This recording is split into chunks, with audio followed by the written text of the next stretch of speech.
इस चुनाव की सबसे बड़ी पहेली है कि नीतीश कुमार का क्या होगा। तो एनडीए की सरकार बनने की स्थिति में क्या नीतीश कुमार मुख्यमंत्री होंगे, वो नीतीश कुमार के पक्ष में फिलहाल तो नहीं दिखाई पड़ते हैं। 2020 में ही दरअसल नीतीश कुमार को पूरी तरीके से कमजोर करने की कोशिश की गई थी। इस चुनाव में बीजेपी पूरी कोशिश करेगी कि नीतीश कुमार को किनारे किया जाए। वो क्या करेंगे ये उनके सबसे करीबी लोगों को भी पता नहीं होता है। वैसी स्थिति में क्या नीतीश कुमार भारतीय जनता पार्टी के किसी नेता को मुख्यमंत्री के तौर पर स्वीकार करेंगे और फिर जिसे कहते हैं ना ओबीसी की पॉलिटिक्स में वो एक अमर नेता के तौर पर अपने आप को देखना चाहेंगे। नीतीश कुमार की बहुत बड़ी बड़ी बड़ी प्रॉब्लम है, जो उनको कुर्सी देता है उसके साथ खड़े हो जाते हैं। तो तीसरी बार वो पलटी नहीं मारेंगे इसकी कोई गारंटी नहीं है। जनता दल यूनाइटेड की ऐसी स्थिति पैदा कर देंगे जिसमें नीतीश कुमार मुख्यमंत्री की कुर्सी मांगने के काबिल ही नहीं बचेंगे और फिर बिहार के अंदर नीतीश कुमार का जो सूरज है वो डूब जाएगा।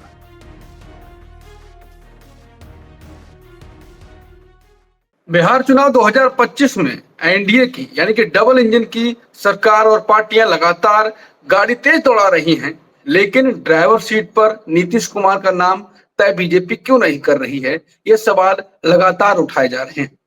नीतीश कुमार से चाहे अमित शाह की मुलाकात हो, सीट शेयरिंग का चाहे फॉर्मूला हो, सब कुछ तय है, लेकिन नीतीश कुमार का नाम सीएम फेस के लिए तय नहीं है। लगातार बीजेपी के नेता अमित शाह बोल भी रहे हैं, लेकिन घुमा फिरा के बातें कही जा रही हैं, संकेत दिए जा रहे हैं कि हाँ, चुनाव के बाद नीतीश कुमार नहीं भी हो सकते हैं। लेकिन नीतीश कुमार की तरफ से भी संकेत दिए जा रहे हैं। नीतीश कुमार खुद नहीं बोल रहे हैं। किसी त्यागी ने कहा है कि बिहार का जो विकास है वो नीतीश कुमार की वजह से हुआ। नीतीश कुमार चेहरा है और नीतीश कुमार ही सीएम फेस है, नीतीश कुमार ही सीएम चेहरा होंगे। ये अमित शाह के बयान पर एक चोट थी, क्योंकि अमित शाह ने कहा था कि मैं सीएम बनाने वाला कौन होता हूं गठबंधन का। चुनाव के बाद गठबंधन के विधायक तय करेंगे कि सीएम फेस कौन।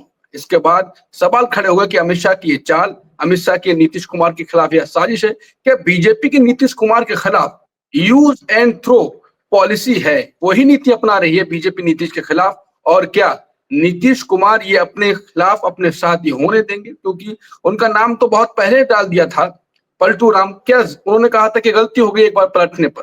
क्या इस बार उनको जब उनके साथ जब ऐसा हो रहा है तो क्या वो पलटेंगे या क्या करेंगे? क्या शांत रहेंगे? क्योंकि उनकी समस्याएं बहुत बताई जा रही हैं। इसी विषय पर करेंगे चर्चा और समझेंगे क्या है बीजेपी की चाल, क्या है नीतीश कुमार के नाराजगी के संकेत, और क्या बिहार की राजनीति में अब होने जा रहा है। नमस्कार, मैं हूं अंकुर और आप देख रहे हैं सतंदी का खास शो आशुतोष की पैनी नजर, जहां आशुतोष जी खबर की खबर लेकर असली खबर बताते हैं।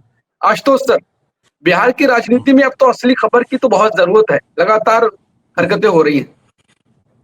देखो अंकुर, एक बात अच्छी तरीके से समझ लीजिए कि चुनाव की जो सबसे बड़ी पहेली वो ये नहीं है कि महागठबंधन चुनाव जीतता है या महागठबंधन चुनाव नहीं जीतता है, या एनडीए गठबंधन चुनाव जीतता है, गठबंधन चुनाव नहीं जीतता है। इस चुनाव की सबसे बड़ी पहेली है कि नीतीश कुमार का क्या होगा। अगर महागठबंधन चुनाव जीत जाता है तो जाहिर सी बात है फिर तो नीतीश कुमार का राजनीतिक भविष्य पूरी तरीके से खत्म मान लिया जाएगा।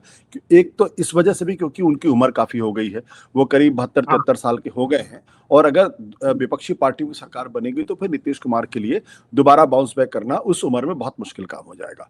दूसरी बात यह कि अगर मान लीजिए एनडीए की सरकार बनती है तो एनडीए की सरकार बनने की स्थिति में क्या नीतीश कुमार मुख्यमंत्री होंगे, ये अपने आप में एक बड़ा सवाल है। बड़ा सवाल इसलिए है क्योंकि बार बार जब भारतीय जनता पार्टी से पूछा जाता है तो वो बार बार इस सवाल का जवाब देते हैं कि देखिए, इस चुनाव में भारतीय जनता पार्टी, जनता दल यूनाइटेड और एनडीए गठबंधन के मुख्यमंत्री के चेहरे या मुख्यमंत्री के चेहरे नहीं बल्कि नीतीश कुमार के चुनाव लड़ा जा रहा। वो बार बार ये कह रहे हैं कि नीतीश कुमार के नेतृत्व में चुनाव लड़ा जा रहा। लेकिन जब ये पूछा जा रहा है कि अगर एनडीए सरकार बनाने की स्थिति में आई तो फिर मुख्यमंत्री कौन होगा, तब वो ये कहा जाता है कि विधायक दरअसल बैठ के तय करेंगे कि अगला मुख्यमंत्री कौन होगा। तो ये सेंटेंस अपने आप में ही काफी है ये बताने के लिए कि भारतीय जनता पार्टी या उसके गठबंधन के साथी जनता दल यूनाइटेड को माइनस कर दे, वो नीतीश कुमार के पक्ष में फिलहाल तो नहीं दिखाई पड़ते हैं। अन्यथा कोई मजबूरी नहीं है कि जो भारतीय जनता पार्टी, अमित शाह ये मजबूती के साथ कहते हैं कि 2029 में भी नरेंद्र मोदी प्रधानमंत्री पद के उम्मीदवार होंगे, ये बात भारतीय जनता पार्टी कहती है। तो 2029 में प्रधानमंत्री पद का उम्मीदवार कौन होगा ये तो भारतीय जनता पार्टी को अच्छी तरीके से पता है। तब वो ये नहीं कहते कि दरअसल पार्लियामेंट्री पार्टी या जो एनडीए के सांसद होंगे वो चुनेंगे कि दरअसल अगला प्रधानमंत्री कौन होगा, तब वो नरेंद्र मोदी की बात करते हैं। लेकिन जब नीतीश कुमार की बात होती है तब वो ये नहीं कहते कि इस चुनाव में, जबकि चुनाव की प्रक्रिया शुरू हो चुकी है, पहले चरण के नॉमिनेशन खत्म हो चुके हैं, वैसे में नीतीश कुमार अगले मुख्यमंत्री होंगे अगर एनडीए जीतती है तो ये जो सवाल है ये इस चुनाव की सबसे बड़ी पहेली है। अब आप ये सवाल पूछ सकते हैं कि आखिर भारतीय जनता पार्टी ऐसा क्यों कह रही है, क्यों स्पष्ट तौर पर नीतीश कुमार का नाम नहीं ले रही है। मुझे लगता है कि इसका जवाब इसमें है कि जो 2020 का जो विधानसभा का चुनाव हुआ था उसमें भारतीय जनता पार्टी के इशारे पर जिस तरीके से चिराग पासवान ने नीतीश कुमार की जमीन खोदने का काम किया, नीतीश कुमार को लगातार कमजोर करने का काम किया, और उसका नतीजा ये हुआ कि भारतीय जनता पार्टी तो 70 से ज्यादा सीट लेकर आई, नंबर 2 की पार्टी बनी, लेकिन जनता दल यूनाइटेड नीतीश कुमार के नेतृत्व में 43 सीटों पर आके सिमट गई। देखिए ये महत्वपूर्ण सवाल है। जब 2010 का चुनाव हुआ था तब जनता दल यूनाइटेड नीतीश कुमार की पार्टी ने 133 सीटों पर चुनाव लड़ा था और उसको 110 सीटें मिली थी। 2010 से 2025 तक लंबा फासला हो चुका है। इस दौरान जनता दल यूनाइटेड 2020 में वो 43 सीटों पर आकर सिमट गई है और भारतीय जनता पार्टी उससे कहीं आगे बड़ी पार्टी बनकर उभरी है। उसका वोट शेयर भी जनता दल यूनाइटेड से कम 10% ज्यादा है, 24-25% के आसपास उनका जनाधार दिखाई पड़ता है जब वो अकेले इंडिपेंडेंटली चुनाव लड़ते हैं, जनता दल यूनाइटेड की मदद से चुनाव नहीं लड़ते हैं। लेकिन जनता दल यूनाइटेड 15% 16% के वोट शेयर के से आगे नहीं बढ़ पा रही है। तो 2020 में ही दरअसल नीतीश कुमार को पूरी तरीके से कमजोर करने की कोशिश की गई थी और ये बीजेपी की अपनी रणनीति का हिस्सा है। बीजेपी जब भी किसी सहयोगी दल के साथ गठबंधन करती है तो उसकी पहली कोशिश, पहली प्राथमिकता होती है कि उसका जो सहयोगी दल है वो धीरे धीरे कमजोर होता जाए और वो जगह, स्पेस जो खाली हो उसको बीजेपी भर दे। यही हाल आपने महाराष्ट्र के अंदर देखा, जहां शिवसेना जो बड़ी पार्टी थी, बिग ब्रदर थी, वो नंबर 2 की पार्टी होकर अंत में उद्धव ठाकरे को उससे गठबंधन तोड़ना पड़ा। इसी तरीके से आपने देखा उड़ीसा के अंदर क्या हुआ। उड़ीसा में भी अगर आप देखें बीजेडी के साथ नवीन पटनायक के कंधों पर सवार हुए, अपनी जमीन वहां तैयार की और उसके बाद आज नवीन पटनायक कहाँ है सबको मालूम, विपक्ष में। तो ये बीजेपी की बहुत सोची समझी रणनीति है और उनकी पॉलिटिक्स है, उसमें गलत कुछ भी नहीं। तो यह है कि इस चुनाव में बीजेपी पूरी कोशिश करेगी कि नीतीश कुमार को किनारे किया जाए और पहली बार बिहार के अंदर अगर जीतती है बीजेपी तो उसका मुख्यमंत्री बने, उसकी सरकार बने। 20 साल तक बहुत हो चुका नीतीश कुमार को ढोते ढोते। नहीं तो जो मैंने शुरुआत में आशुतोष जी सवाल उठाया कि नीतीश कुमार शांत बैठे रहेंगे, हालांकि उनके बारे में कई स्वास्थ्य के हालात भी बताए जाते हैं कि यहाँ पर उनकी हालत खराब है, वैसे उम्र भी हो गई है। क्या नीतीश कुमार जी अब शांत बैठे रहेंगे? उनके नेता तो बोल रहे हैं वो कुछ नहीं बोल रहे हैं। हालांकि ये बताया जा रहा है कि नीतीश कुमार नाराज हैं, उन्होंने कॉल भी किया है और कहा है कि मैंने आपका इंटरव्यू देखा है, अमित शाह से बात भी करी है। ये लगातार कयास और अफवाहें भी हो सकती हैं, लेकिन क्या नीतीश कुमार अपने साथ होते हुए देखना पसंद करेंगे और होने देंगे? नहीं, नीतीश कुमार कतई होते हुए नहीं देखना पसंद करेंगे। नीतीश कुमार बहुत ही घुन्ने तरीके के राजनीतिक है, बहुत ही घुन्ने। वो क्या सोचते हैं, वो क्या करेंगे, ये उनके सबसे करीबी लोगों को भी पता नहीं होता है। यहाँ तक कि एक बार याद है मुझे अच्छी तरीके से, प्रसाद यादव नीतीश जी के बारे में कहा था, उनके पेट में जो है दांत है, उनके पेट में दांत है, यानी वो क्या कहते हैं क्या करते हैं किसी को मालूम नहीं होता है और वो बहुत ही घुन्ने राजनेता है। वो इस बात को अच्छी तरह, जो बात हम समझ पा रहे हैं, जो बात अंकुर समझ पा रहा है, जो बात पूरे देश को पता है कि बीजेपी इस बार जो है नीतीश कुमार को निपटाने में लगी हुई है। जो कोशिश उसने 2020 से शुरू की थी वो निपटाने में लगी हुई है। तो ये बात नीतीश कुमार को क्यों नहीं पता होगी? नीतीश कुमार को अच्छी तरीके से ये बात पता होगी। लेकिन नीतीश कुमार चाहते हैं कि इस वक्त जो है वो अपनी ऊर्जा, अपनी ताकत, अपनी सामर्थ्य लगाएं कि जनता दल यूनाइटेड को ज्यादा से ज्यादा विधायक जीतकर आए। इसीलिए 101 सीटों पर चुनाव लड़ रहे हैं। अगर ज्यादा से ज्यादा विधायक अगर उनके जीत के आते हैं और अगर मान लीजिए कहीं गलती से उनके विधायकों की संख्या बीजेपी के विधायकों से ज्यादा हो गई तो फिर, और अगर एनडीए जीतती, मैं बार बार अगर शब्द का इस्तेमाल कर रहा हूं, अगर एनडीए जीतती है तो फिर स्वाभाविक तौर पर उनकी दावेदारी सबसे मजबूत होगी। लेकिन अगर मान लीजिए कि एनडीए की स्थिति अच्छी नहीं बनती है, भारतीय जनता पार्टी से बहुत आगे निकल जाती है जनता दल यूनाइटेड, और जनता दल यूनाइटेड की सीटें 2020 की तुलना में और भी कम हो जाती हैं, वैसी स्थिति में क्या नीतीश कुमार भारतीय जनता पार्टी के किसी नेता को मुख्यमंत्री के तौर पर स्वीकार करेंगे? ये अपने आप में बड़ा सवाल है।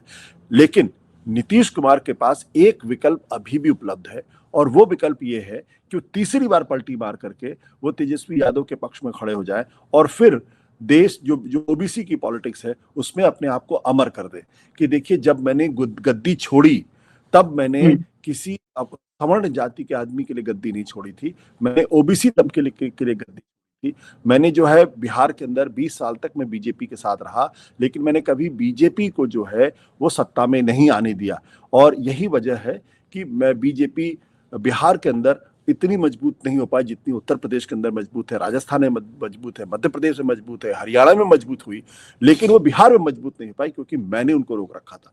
तो ये वो स्टैंड ले सकते हैं, और फिर जिसे कहते हैं ना ओबीसी की पॉलिटिक्स में वो एक अमर नेता के तौर पर अपने आप को देखना चाहेंगे। हो सकता है ये करना चाहे, लेकिन आज तो सर क्या आपको नहीं लगता कि बीजेपी की पैठ जेडीयू में नीतीश कुमार से ज्यादा हो गई है? बड़े बड़े नेता बीजेपी और अमित शाह के आदमी हो गए हैं, तो अगर ये जीत भी गए ज्यादा सीटें तो हो सकता है आधी जेडीयू आधे से ज्यादा तोड़ लें, तो नीतीश क्या करेंगे फिर? देखिए, आज की तारीख में तो भारतीय जनता पार्टी अपने बल पे सरकार नहीं बना सकती। वो 101 सीट पे चुनाव लड़ रही है। अगर तो हाँ, अगर 101 की 101 सीट भी जीत लेती है तो भी अपने बल पे सरकार नहीं बना पाएगी। पहली बात तो वो होने वाला नहीं है। दूसरी बात जो है कि बीजेपी कब तक इंतजार करेगी? भाई 20 साल तक उसने नीतीश कुमार को सपोर्ट किया। पिछली बार जब नीतीश कुमार की सीटें बीजेपी से बहुत कम थी, तब भी उन्होंने नीतीश कुमार को मुख्यमंत्री के तौर पर आगे बढ़ाया और उनको मुख्यमंत्री बनाया। क्यों नहीं नीतीश कुमार ये कहते हैं कि ठीक है, 20 साल में मुख्यमंत्री रह चुका, अब बिहार को एक नए मुख्यमंत्री की जरूरत है? क्यों नहीं वो बीजेपी के लिए रास्ता खोलते हैं? क्यों ये बात वो नहीं कहते हैं? क्यों वो बार बार कुर्सी से जुड़े रहना चाहते हैं? तो एक तो उनकी मनोवृत्ति है, वो कुर्सी से अलग नहीं रह सकते। नीतीश कुमार की बहुत बड़ी बड़ी बड़ी प्रॉब्लम है, जो उनको कुर्सी देता है वो उसके साथ खड़े हो जाते हैं। 2015 में जब विधानसभा का चुनाव हो रहा था, जब मोदी के साथ नहीं जाना चाहते थे, तो आरजेडी के साथ आ गए, और आरजेडी के साथ आने के बाद उन्होंने अपने बहुमत मिल गया गठबंधन को, और उन्होंने खुद मुख्यमंत्री बन गए। उसके बाद अगर आप देखें तो जब जब उनको लगा कि उनकी कुर्सी को कोई खतरा है या वो आगे की पॉलिटिक्स में बहुत आगे बढ़ सकते हैं, उन्होंने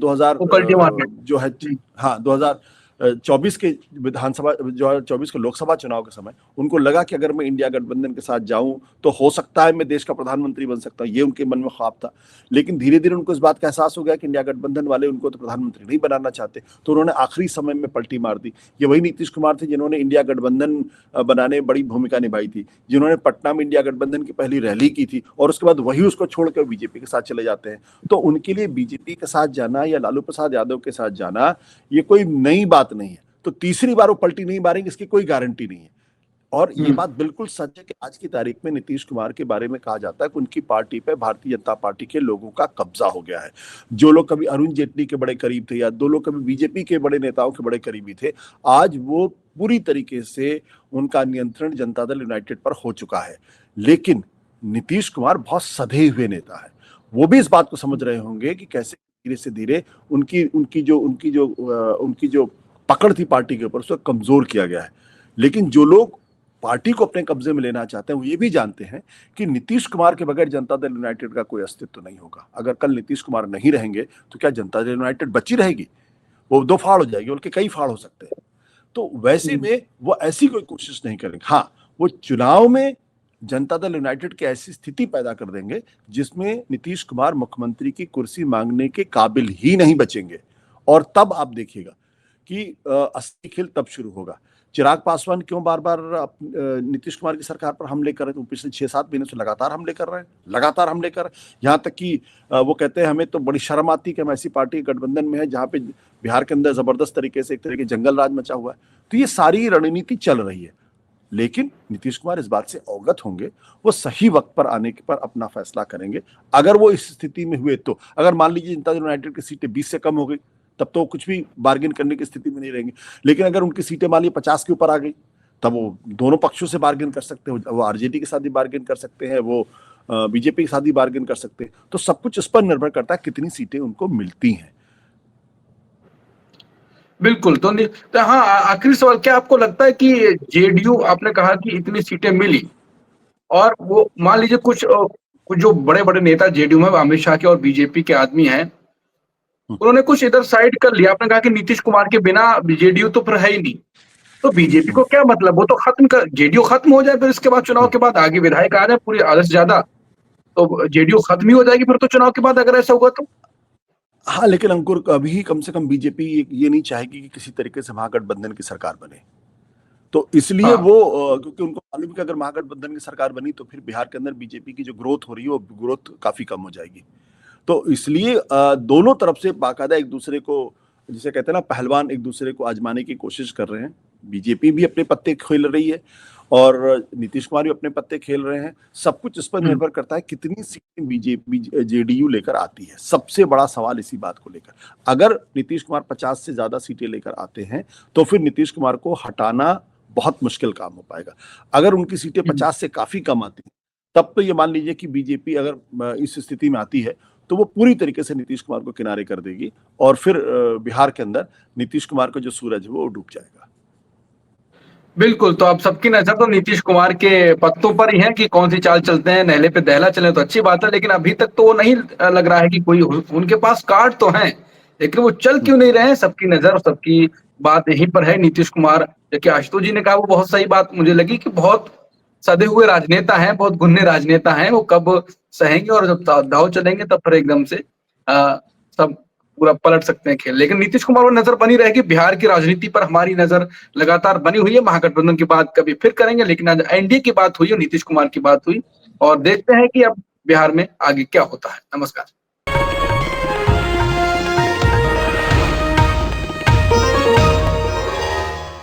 Copyright disclaimer under Section 107 of the Copyright Act 1976. Allowance is made for fair use for purposes such as criticism, comment, news reporting, scholarship, and research.